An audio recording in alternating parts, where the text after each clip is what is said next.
Many of the Democratic candidates claim that they would not take any funding from wealthy donors. Now, months later, even after most of them have taken that pledge, it appears that only 2 of these candidates have followed through with their promise. So the Los Angeles Times wrote an excellent piece on this. It talked about all the different fundraising events candidates like Kamala Harris or Beto O'Rourke have been going to. And I want to share some of that information with you. Evan Halper at the Los Angeles Times writes, the Democratic National Committee is requiring candidates who want to tap into its voter file, a key tool for campaigns, to show up at big ticket fundraisers. I begin with that because I think it's important to understand what this party infrastructure is pressuring the candidates to do. Now, I'm not using that as an excuse for the candidates who are going to the Hamptons and doing these fancy fundraisers, but the DNC would much rather punish candidates, which essentially helps Donald Trump win, just so they can make their donors happy. Understand that. So let's go to specific people. Now, Senator Bernie Sanders of Vermont has twice funded robust presidential campaigns almost exclusively with small online contributions. Elizabeth Warren of Massachusetts has largely succeeded as well. The others, not so much. So Joe Trippi, who was a campaign strategist for Howard Dean, said a lot of them had a big burst of online fundraising at the beginning and thought they were going to be able to keep going. They hired beyond their ability to sustain it. Several had to pull back. Okay, so then you find out that with small donors, success can breed success, but a falter on the trail can touch off a cash crisis. So let's just talk about that for a second, Cenk, because remember, when you're funded by small donors, you are held accountable by those small donors.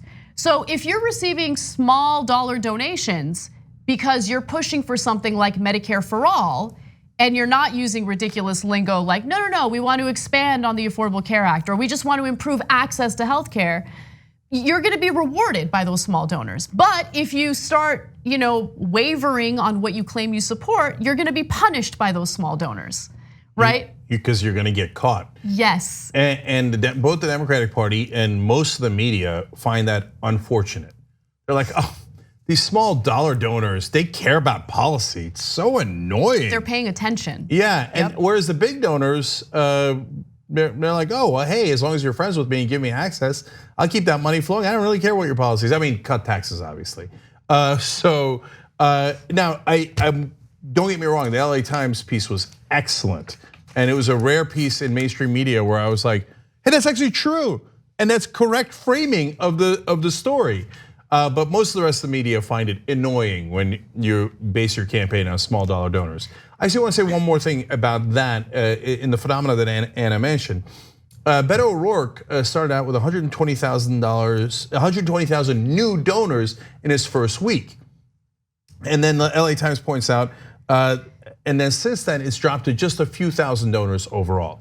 Now, the part that they didn't say in this story, I mean, it's a long story as it is, I'm not faulting them, I'm just adding to context to it, is that that's because Beto O'Rourke switched his campaign team.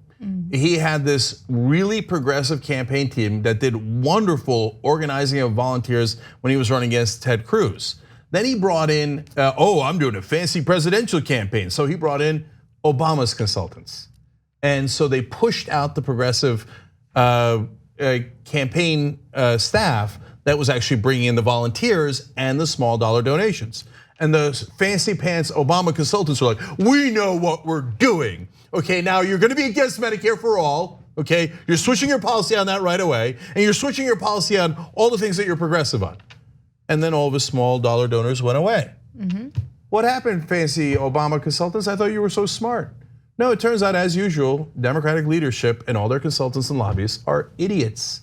Beto O'Rourke is now polling at 2 to 3%.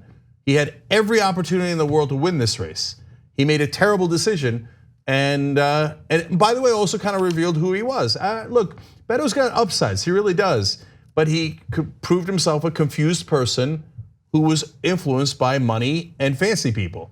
I think you could bring him back, and I think he could be a wonderful, decent progressive, but right now, he chose the wrong path, and he was rightly punished by small dollar donors. Yeah, look, I'm not interested in any candidate who changes his or her positions or fundraising methods depending on what's gonna benefit their political career at that moment. I want someone who has the receipts, who's been fighting for the same thing all along, and that's Bernie Sanders. So let's move on to other names.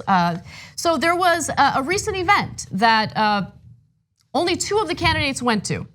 When an African-American church-based political group brought thousands of young Black Christians to a presidential forum in Atlanta this summer, some prominent candidates were absent due to scheduling conflicts on their schedule, trolling for donors. Sanders and Warren, though, were at the Black Church PAC event.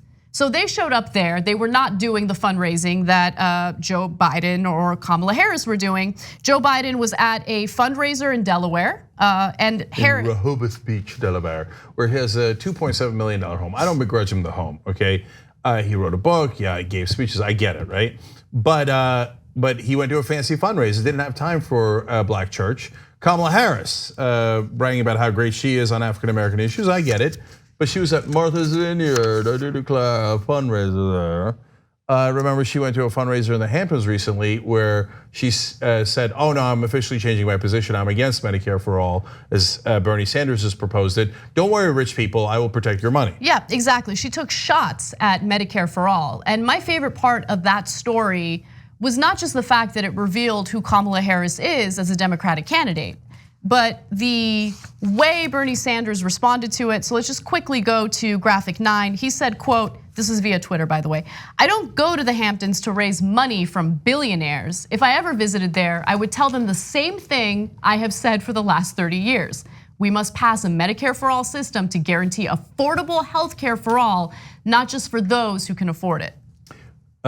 Booyah. And in fact, then Elizabeth Warren lived up to that. Some people were criticizing her for going to this gala dinner in San Francisco, but it was actually a Democratic event called I Will Vote. And so she went to support the Democratic Party. But as the LA Times correctly points out, no, she gave them what she has been saying on the campaign trail all throughout. Even though there was donors that paid up to $50,000 a table, she said, no, I'm gonna root out the corruption and I'm gonna keep going with small donors, etc. She's done, instead of doing the big donor fundraisers like Kamala Harris and Biden are, Warren has done 128 town halls, okay? Taking apparently, I don't know who's counting this, 52,000 selfies with supporters and voters. Bernie Sanders, of course, legendary for the town halls that he does endlessly, etc. And obviously not taking that big donor money. So one other thing I wanted to mention, look, political strategy matters. And so in this case, the strategy is, do I take small dollar donors and reject big money donors? What's the best way to do this? And as we can see, a lot of the candidates have given up on their promise to reject corporate donors or big dollar donors. But there's some strategy in rejecting that money and instead spending your time connecting with the actual voters.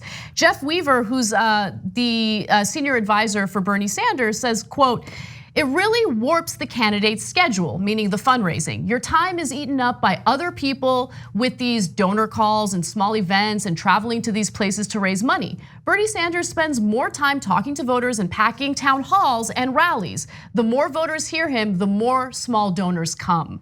I love that. Connecting with the voters is important, you know? So Joe Biden today, after a climate town hall on CNN, is gonna go raise money from fossil fuel companies. On the go? Don't worry, we got you covered.